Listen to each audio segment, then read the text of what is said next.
Hello mga lalabs! Good morning! Nandito nga pala kami sa Victoria Tower ng Quezon City.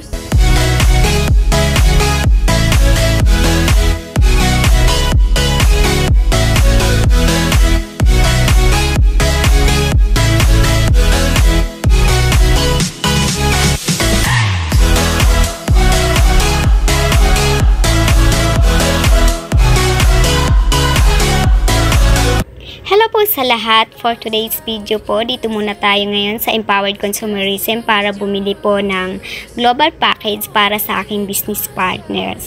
So gusto din niyang yumaman katulad ng karamihan dito sa AIM Global. So ang AIM Global po ay hindi po siya nagsasara, kundi siya din po si Empowered Consumerism. Ayan po, napakadaming tao, distributor po yan sila para gumagawa ng iba't ibang uri ng kanilang mga transaction dito sa Hello po! Shoutout po pala kay Sir Bong Aspirin. Musta po kayo?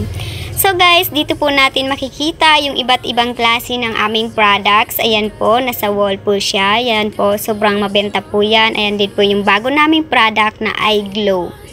iGlow 24/7 at iGlow Serum po.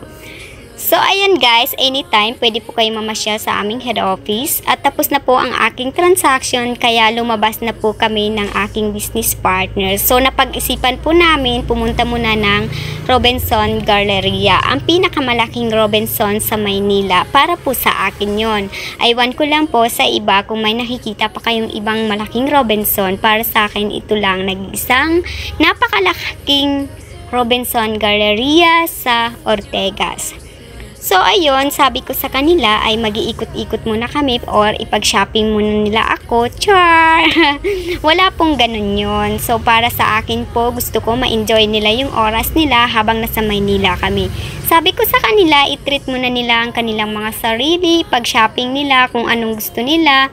Mag-effort naman sila, hindi puro na lang trabaho, kabisihan, or kung saang mga transactions na gagawin. So, bigyan din ng time ang sarili, o diba? Tama ako. So, sabi ko sa kanila, ibili naman nila yung kanilang mga sarili, pagustuhan nila kung anong gusto nilang damit, pantalon, ganon. Hindi puro na lang sila hanap buhay, para saan pa ba ang kanilang pagsisikap, kundi para naman sa kanilang mga sarili. At ito ay dahil February naman ngayon, sabi nga kinabukasan daw ay February 14, pero dahil wala naman sa atin na Valentine's kasi Muslim po tayo, kaya time na rin yon para makapagbanding ang dalawang couple. Dahil mula pa po sila sa malayong lugar sa Cagayan, Tawi-Tawi po. So gusto ko mag-enjoy muna sila habang nandito kami sa Maynila. Ayan, gusto ko bumili sila ng kung anong mga gusto nilang bibilhin para hindi sila umuwing luhaan. I mean, yung bigong-bigo ka, yung may gusto kang bibilhin pero hindi mo nagawa dahil nagtitipid ka sa pera, yung umuwi kang malungkot. Sabi ko sa kanila, kung may pera lang din naman kayo, hindi kayo pwedeng umuwi ng malungkot. Gusto ko, kung kaya nyong bilhin, lahat ng sale dyan ay bibilhin nyo na. Char!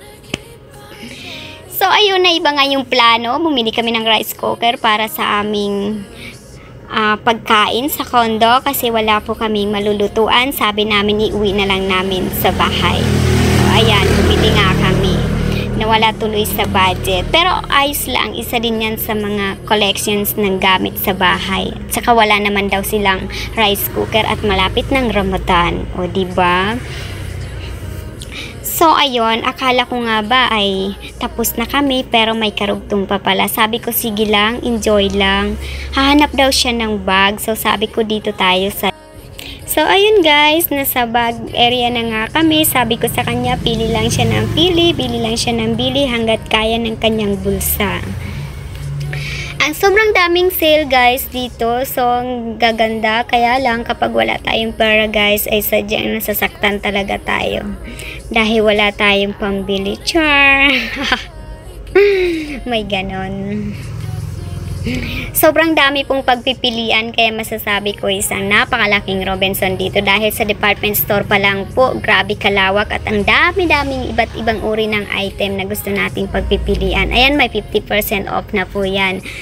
sa Sekosana. So, kung wala po tayong pera, baka masasaktan lang po tayo. Kaya minsan, ayaw ko na rin pong pumasok sa mall kapag nakakita kasi ako ng sale at wala akong pambili, nasasaktan lang po ako.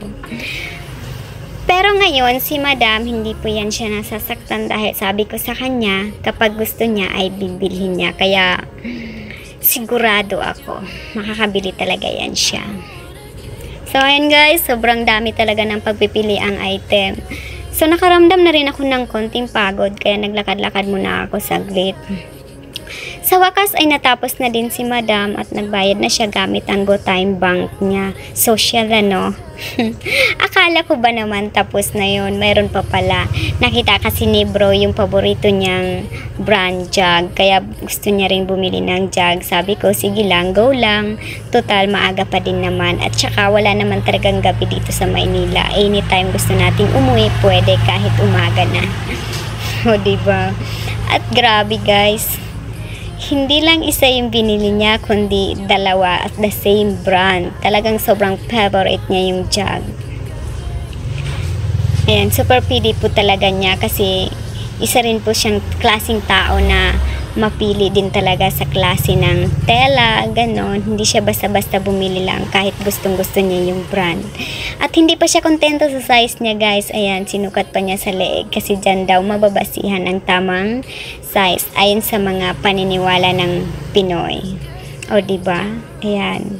Sige, go, sukat lang ng sukat, bili lang ng bili dahil yung iba po dyan ay sale naman. Pero yung napili niya pong bilhin ay hindi po yun sa sale. So, enjoy naman yung dalawa. Nabili na nila yung gusto nila. So, sweet. Ayan, pauwi na po kami.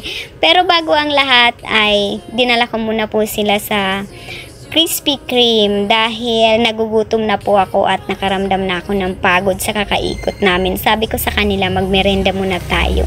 At syempre, treat nila ako. Char, ganun nila ako kalablab. Ayan.